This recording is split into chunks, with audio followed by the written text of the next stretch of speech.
ಎಲ್ಲ ಮಾಧ್ಯಮ ಸ್ನೇಹಿತರಿಗೆ ಮೊದಲನೇದಾಗಿ ಆ, ನಮ್ಮ ಸೂರ್ಯದೇವರ ಆಶೀರ್ವಾದ ಎಲ್ರಿಗೂ ಕೂಡ ಸಿಗಬೇಕು. ರಥಸಪ್ತಮಿ ವಿಶೇಷವಾಗಿ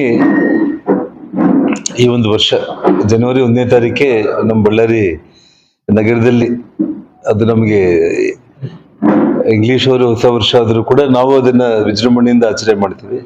ಒಂದು ಕೆಟ್ಟ ಘಟನೆಯಿಂದನೇ ಅದು ಪ್ರಾರಂಭ ಆಗಿತ್ತು. ಇನ್ನು ಮುಂದೆ ಆದರೂ ಬಳ್ಳಾರಿ ನಗರಕ್ಕೆ, ಇಡೀ ರಾಜ್ಯಕ್ಕೆ, ದೇಶಕ್ಕೆ ಸೂರ್ಯದೇವರ ಆಶೀರ್ವಾದ ಸಿಗಲಿ ಅಂತ ಹೇಳಿ ಹೇಳ್ತಾ, ವಿಶೇಷವಾಗಿ ಮೊನ್ನೆ ಏನು ಸಂಜೆ ನಮ್ಮ ಲೇಔಟ್ ಅಲ್ಲಿ ಮನೆಗೆ ಬೆಂಕಿ ಹಚ್ಚಿರುವಂತ ಒಂದು ಪ್ರಕರಣದ ವಿಚಾರದಲ್ಲಿ ನಿನ್ನೆ ಪೊಲೀಸರು ಏನಂದ್ರೆ 8 ಮಂದಿನ ಅವ್ರೇನು ಬಂಧನ ಮಾಡಿ, ಅದರಲ್ಲಿ ಅಪ್ರಾಪ್ತರು ಇಷ್ಟು ಮಂದಿ ಅನ್ನೋದನ್ನೆಲ್ಲ ಕೂಡ ಹೇಳಿ ಅವರು ಇದು ಮಾಡಿದ್ದಾರೆ.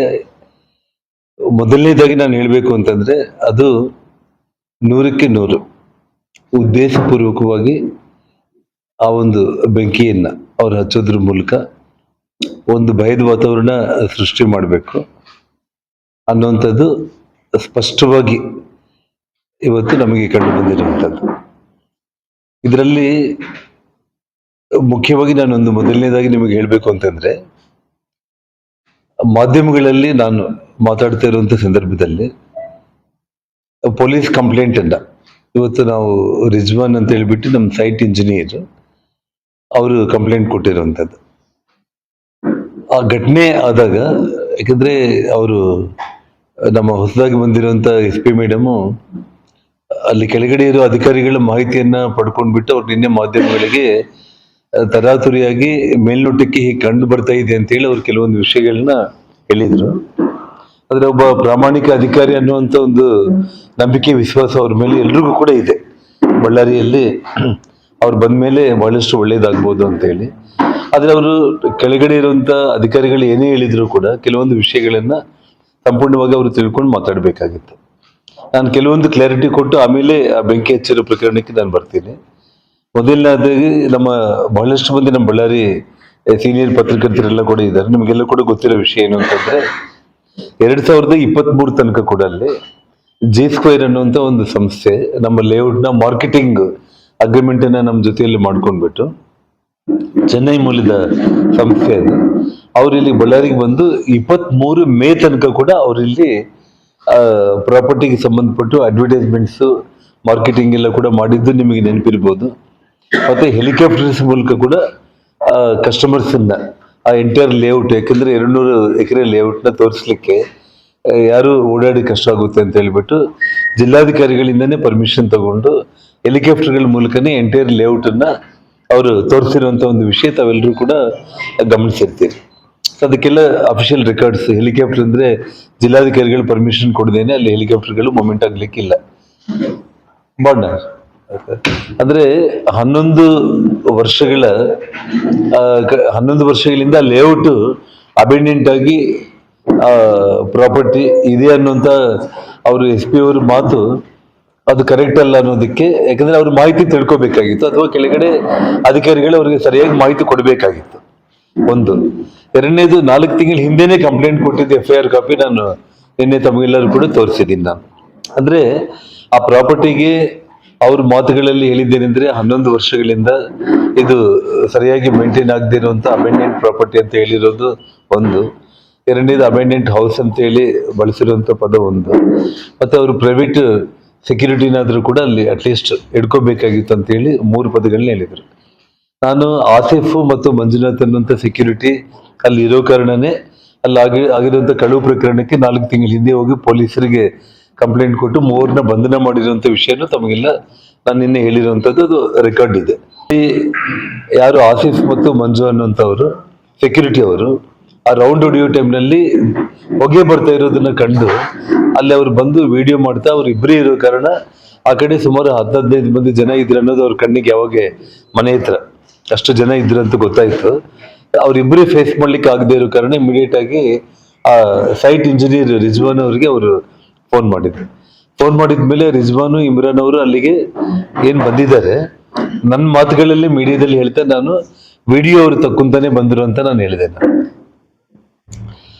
ಪಾಪ ಪೊಲೀಸರು ಇವಾಗ ಏನ್ ಮಾಡಿದ್ದಾರೆ ಅಂತಂದ್ರೆ, ನಾವೇನು ವಿಡಿಯೋ ಮಾಡಿ ಕೊಟ್ಟಿದ್ದೀವೋ, ಮೀಡಿಯಾಗೆ ಏನು ನಾವು ರಿಲೀಸ್ ಮಾಡಿದ್ದೀವೋ ಅದೇ ವಿಡಿಯೋದಲ್ಲಿ ಇರುವಂತ ಹುಡುಗರನ್ನೇ ಕೇಸಲ್ಲಿ ಅಂದ್ರೆ ಎಷ್ಟು ಮಂದಿ ಇದ್ದಾರೋ ಅಷ್ಟು ಮಂದಿನ ಮಾತ್ರ 8 ಮಂದಿನ ಬಂಧನ ಮಾಡಿಬಿಟ್ಟು ಅದರಲ್ಲಿ 2 ಅಪ್ರಾಪ್ತ ಹುಡುಗರನ್ನ ನಿನ್ನೆ ಪೊಲೀಸ್ ಸ್ಟೇಷನ್ ಅಲ್ಲಿ ಆ ಇನ್ವೆಸ್ಟಿಗೇಷನ್ ಮಾಡುವಂತ ಸಂದರ್ಭದಲ್ಲಿ ಈ ರಿಜ್ವಾನ್ ಮತ್ತು ಇಮ್ರಾನ್ ಅಂತ ಹೇಳಿ 2 ಹುಡುಗರನ್ನ ಸೈಟ್ ಇಂಜಿನಿಯರ್ ಮತ್ತು ಅಲ್ಲಿ ಅವ್ರ ಜೊತೆಯಲ್ಲಿ ಇರುವಂತ 2 ಹುಡುಗರನ್ನ ಅಲ್ಲಿಗೆ ಕರೆಸಿದ್ದಾರೆ. ಎಲ್ಲಿ ಪೊಲೀಸ್ ಸ್ಟೇಷನ್ಗೆ ಕರೆಸ್ಬಿಟ್ಟು ಆ 2 ಅಪ್ರಾಪ್ತ ಮಕ್ಕಳನ್ನ ಫುಲ್ ಟ್ರೈನಿಂಗ್ ಮಾಡಿಬಿಟ್ಟು ಕರ್ಕೊಂಡು ಬಂದು ಆ 2 ಹುಡುಗರನ್ನ ಕೂಡಿಸ್ಬಿಟ್ಟು ವಿಡಿಯೋ ಇವರೆಲ್ಲ ಮಾಡಿದ್ದು ಅಂತ ಹೇಳಿ ಕೇಳ್ತಾರೆ. ಆ 2 ಹುಡುಗರು ಹೌದು ಸರ್ ಇವರೇ ವಿಡಿಯೋ ಮಾಡಿದ್ದು ಅಂತ ಹೇಳಿ ಹೇಳುವಂಥದ್ದು. ಉಳಿದಿರೋ 6 ಮಂದಿನ ಮತ್ತೆ ಅಲ್ಲಿ ಕರ್ಕೊಂಡು ಬಂದು ನಿಲ್ಲಿಸ್ಬಿಟ್ಟು ಇವರೇನೆ ವಿಡಿಯೋ ಮಾಡಿದ್ದಂದ್ರೆ ಅವರೆಲ್ಲರೂ ಕೂಡ ತಲೆಯಲ್ಲಿ ಅಡಿಸ್ಬಿಟ್ಟು ಇವರೇ ವಿಡಿಯೋ ಮಾಡಿದ್ದಂತ ಹೇಳಿ ಹೇಳಿದ್ದಾರೆ. ವಾಸ್ತವ ಅಂತಂದ್ರೆ ವಿಡಿಯೋ ಮಾಡಿದ್ದು ಅವರಿಬ್ಬರು ಅಲ್ಲ, ವಿಡಿಯೋ ಮಾಡಿದ್ದು ಅವರಿಬ್ಬರು ಕೂಡ ಅಲ್ಲ. ನಾನು ಎಲ್ಲ ವಿಷಯಗಳನ್ನು ನಾವು ಬಿಚ್ಚಿಟ್ಟಿದ್ರೆ ವಿಡಿಯೋ, ಯಾಕೆಂದ್ರೆ ನಾನು ವಿಡಿಯೋನು ಕೊಟ್ಟೆ, ಅದರಲ್ಲಿ ಇರುವಂತ 8 ಮಂದಿನ ಇವರು ಅರೆಸ್ಟ್ ಮಾಡಿ ತೋರಿಸಿದ್ದಾರೆ. ಇನ್ನ ಒಂದು 5-6 ಮಂದಿ ಹುಡುಗರು ಯಾರು ಓಡೋಗಿದ್ದಾರೆ ಬೈಕ್ಗಳಲ್ಲಿ, ಅವ್ರ ವಿಷಯ ಇವರು ಅಲ್ಲಿ ಪ್ರಸ್ತಾಪ ಕೂಡ ಮಾಡಿಲ್ಲ. ವಿಡಿಯೋದಲ್ಲಿ ಇರೋರನ್ನ ಬಂಧನ ಮಾಡಿ ಅವ್ರ ಕಡೆಯಿಂದನೇ ಆ ಸೈಟ್ ಇಂಜಿನಿಯರ್ನ ಇವರೇ ವಿಡಿಯೋ ತೆಗೆದಿದ್ದ ಅಂತ ಹೇಳಿ ನಿನ್ನೆ ಹೇಳಿಸ್ಬಿಟ್ಟು ನಿನ್ನೆ ಅವರೆಲ್ಲರನ್ನು ಕೂಡ ರಿಮೈಂಡ್ಗೆ ಕಳಿಸ್ಬಿಟ್ಟಿದ್ದಾರೆ. ಅಂದ್ರೆ ರೀಲ್ಸ್ಗೋಸ್ಕರ ಬಂದು ಏನೋ ಮಾಡಿಬಿಟ್ಟು ಅಲ್ಲಿ ಏನೋ ಆಯ್ತು ಅಂತ ಹೇಳಿ. ಇಲ್ಲಿ ವಿಷಯ ಏನಂತಂದ್ರೆ ವಿಡಿಯೋ ತೆಗೆದಿದ್ದವರೇ ಅಲ್ಲಿ ಸೈಟ್ ಅಲ್ಲಿ ಇದ್ದು ಬೇರೆ. ಆ 2 ಕೂಡ ಬಹಳ ಹೈಲಿ ಎಜುಕೇಟೆಡ್ ಹುಡುಗರು. ಅವ್ರು ಸುಮಾರು ಎಕ್ಸಾಮ್ಸ್ ಎಲ್ಲ ಕೂಡ ಬರೆದು ಜಾಬ್ಗೋಸ್ಕರ ಪ್ರಯತ್ನ ಮಾಡ್ತಾ ಇದ್ರು. ಆ ವಿಡಿಯೋಗಳು ಕೊಟ್ಟಾಗ ಅವರು ರಿಕ್ವೆಸ್ಟ್ ಮಾಡಿದ್ದೇನೆ ಅಂದ್ರೆ ಮತ್ತೆ ನಮ್ಗೆ ಏನಾದ್ರು ತೊಂದರೆ ಆಗ್ಬೋದು ಅಂತಂದಾಗ ಅವರನ್ನು ನಾವು ಎಲ್ಲಿ ಕೂಡ ಬೆಳಕಿಗೆ ತಗೊಂಡು ಬರ್ದೇನೆ ಆ ವಿಡಿಯೋನ ನಾವು ನಮ್ಮ ಅಲಿಖಾನವ್ರಿಗೆ ಅವ್ರೇನು ಶೇರ್ ಮಾಡಿದ್ರು ಅದನ್ನ ನಾನು ಮೀಡಿಯಾಗೆಲ್ಲ ಕೂಡ ನಿನ್ನೆ ಶೇರ್ ಮಾಡಿರುವಂತ ಒಂದು ವಿಷಯ. ಸೊ ಹಾಗಾಗಿ ಇಲ್ಲಿ ಪೊಲೀಸರು ಆ ಅಪ್ರಾಪ್ತ ಬಾಲಕರ ಜೊತೆ 6 ಮಂದಿನ ಏನು ಇಟ್ಕೊಂಡಿದ್ದಾರೆ, ಬೈಕ್ಗಳಲ್ಲಿ ಆ ಕಾಲುವೆ ಮೇಲೆ ಬೈಕ್ಗಳಿಟ್ಟು ಈ ಹುಡುಗರೆಲ್ಲರೂ ಕೂಡ ಓಡೋದ್ಮೇಲೆ ಈ ಹುಡುಗರನ್ನ ಕೂಡ ಪಿಕಪ್ ಮಾಡ್ಕೊಳ್ದೇನೆ 2 ಬೈಕಲ್ಲಿ 6 ಮಂದಿ 3 ಕೂತ್ಕೊಂಡ್ಬಿಟ್ಟು ಅಲ್ಲಿಂದ ಓಡೋಗಿರುವಂಥದ್ದು. ಸೊ ಅದ್ಯಾವುದನ್ನು ಕೂಡ ಅವರು ಪೊಲೀಸರು ಅವ್ರು ಯಾರನ್ನು ಕೂಡ ಅರೆಸ್ಟ್ ಮಾಡೋ ಪ್ರಯತ್ನ ಮಾಡದಿರುವಂತ ಒಂದು ವಿಷಯ.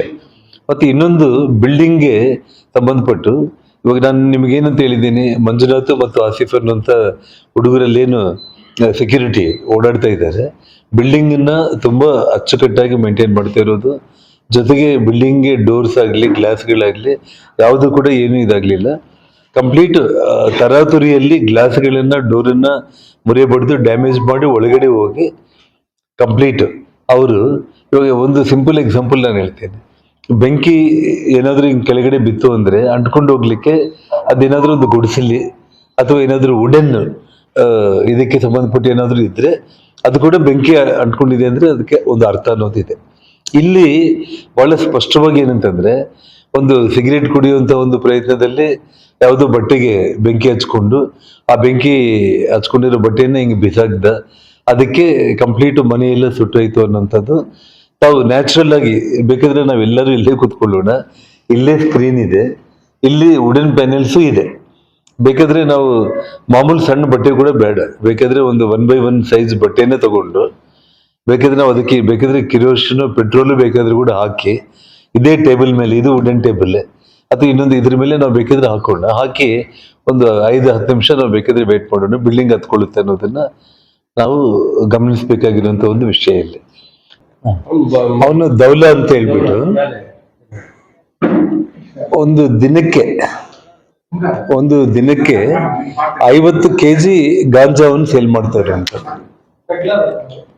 ಪೆಡ್ಲರ್ ಒಂದು ದಿನಕ್ಕೆ 50 kg ಗಾಂಜಾವನ್ನು ಸೇಲ್ ಮಾಡ್ತಾ ಇರುವಂತದ್ದು. ಬಳ್ಳಾರಿ ಸಿಟಿಯಲ್ಲಿ ವಾರ್ಡ್ಗಳಲ್ಲಿ ಒಂದು ಉದಾಹರಣೆ ನಿಮಗೆ ಅಂದ್ರೆ ಗಂಗಾವತಿಯಲ್ಲಿ ಬಸವಪಟ್ಟಣ ಅಂತ ಹೇಳ್ಬಿಟ್ಟು ಕಾನ್ಸ್ಟಿಟ್ಯೂನ್ಸಿನಲ್ಲಿ ಒಬ್ಬ ಸಣ್ಣ ಹುಡುಗ ಡ್ರಗ್ಸ್ ಎಲ್ಲ ತಗೊಂತ ಇದ್ರೆ ತಂದೆ ತಾಯಿಗಳು ಆ ಹುಡುಗನ್ನ ಕಂಟ್ರೋಲ್ ಮಾಡೋದಕ್ಕೆ ಆಗದೇನೆ ಸೂಸೈಡ್ ಮಾಡ್ಕೊಳ್ಳೋ ಹಂತಕ್ಕೆ ಹೋಗ್ತಾರೆ. ಆ ಊರಲ್ಲಿ ಆ ಗಾಂಜಾ ಒಬ್ಬನ್ ತಗೊಂಡ್ ಬಂದು ರೆಡ್ ಹ್ಯಾಂಡೆಡ್ ಆಗಿ ಜನನೇ ಅವ್ನ ಇಟ್ಕೊಂಡ್ಬಿಟ್ಟು ಪೊಲೀಸನ್ನು ಕರೆಸಿ ಹ್ಯಾಂಡ್ ಓವರ್ ಮಾಡ್ತಾರೆ. ಅವನ್ನ ಅರೆಸ್ಟ್ ಮಾಡಿದ್ರು ಪೊಲೀಸರು. ಅಲ್ಲಿಂದ ಬಳ್ಳಾರಿಗೆ ಬಂದ್ರು, ಯಾರು ಸಪ್ಲೈ ಮಾಡ್ತಾ ಇದ್ದಾರೆ ಅಂದ್ರೆ ಇಲ್ಲಿ 3 ಅರೆಸ್ಟ್ ಆದ್ರು.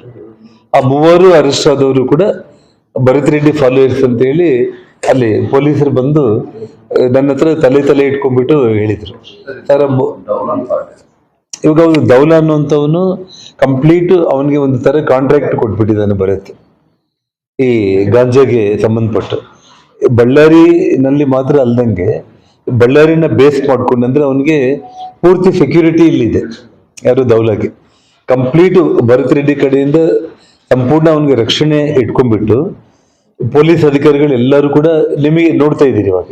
ಅವನು ಭರತ್ ರೆಡ್ಡಿ ಡಿಪಾರ್ಟ್ಮೆಂಟ್ಗಳು ಎಲ್ಲ ಒಂದಾಗ್ಬಿಟ್ಟು ಅವನು ದೌಲ ಅನ್ನೋವನ್ನ ಇವತ್ತು ಈ ಗಾಂಜಾ ವಿಚಾರದಲ್ಲಿ ಒಂದು ದಿನಕ್ಕೆ 50 kg ಬರೋದ್ರ ಮೂಲಕ ಕೋಟ್ಯಾಂತರ ರೂಪಾಯಿ ಹಣ ಅವನೇನ್ ದುಡಿತಾ ಇದ್ದಾನೆ, ಅದರಲ್ಲಿ ಶೇರ್ ಈಕ್ವಲ್ ಆಗಿ ಅವನು ಭರತ್ ರೆಡ್ಡಿಗೂ ಕೂಡ ಹೋಗ್ತಾ ಇರುವಂತದ್ದು. ಅವನು ನೀಟಾಗಿ ಅವನದೇನು ಇಬ್ಬರು ಕುತ್ಕೊಂಡು ಮಾತಾಡ್ತಾ ಇರುವಂತ ವಿಡಿಯೋ, ಮತ್ತೆ ಟೆಲಿಫೋನ್ ಅಲ್ಲಿ ಅವನ್ ದೌಲ ಮತ್ತು ಭರತ್ ರೆಡ್ಡಿ ರೆಗ್ಯುಲರ್ ಕಮ್ಯುನಿಕೇಶನ್ ಅಲ್ಲಿ ಇರುವಂತದ್ದು, ಇದೆಲ್ಲವುದನ್ನು ಕೂಡ ನಮಗೆ ಸಿಕ್ಕಿರುವಂಥದ್ದು. ಸೊ ಹಾಗಾಗಿ ಅಂದ್ರೆ ಅವನು ಏನು ಭರತ್ ರೆಡ್ಡಿ ಇವತ್ತು ನಮ್ಮ ನಗರದಲ್ಲಿ ಭಗವಂತ ಇಷ್ಟು ಸಣ್ಣ ವಯಸ್ಸಲ್ಲಿ ಒಬ್ಬ ಶಾಸಕನಾಗಿ ಅವಕಾಶ ಕೊಟ್ಟಾದ್ಮೇಲೆ ಇಂಥ ಒಳ್ಳೆ ನಗರ ಇದು, ಒಂದು ಶೇಪ್ ಬಂದಿದೆ ಸಿಟಿಗೆ. ಇವತ್ತು ಕರ್ನಾಟಕದಲ್ಲಿ ಬಳ್ಳಾರಿ ಅಂತಂದ್ರೆ ಒಂದು ಒಳ್ಳೆ ನಗರ ಆಗಿ ಪರಿವರ್ತನೆ ಆಗ್ತಾ ಇದೆ ಅನ್ನೋಂಥ ಟೈಮಲ್ಲಿ ಒಂದು ಏರ್ಪೋರ್ಟ್ ಕಟ್ಟು, ಇನ್ನ ರೋಡ್ಗಳನ್ನ ಡೆವಲಪ್ ಮಾಡಿ ಜನರ ಮನಸ್ಸು ಗೆದ್ದು ಇನ್ನ ನಾನು ಶಾಶ್ವತವಾಗಿ MLA ಇರುವಂತ ಪ್ರಯತ್ನ ಮಾಡ್ಬೇಕು ಅನ್ನೋದನ್ನ ಬಿಟ್ಟು ಇವತ್ತು ಎಲ್ಲೋ ಒಂದು ಹತಾಶೆಯಲ್ಲಿ ಅಥವಾ ಅವ್ರ ಹ್ಯಾಬಿಟ್ ಅಂತ ನಾನು ಅನ್ಕೊಳ್ತೀನಿ.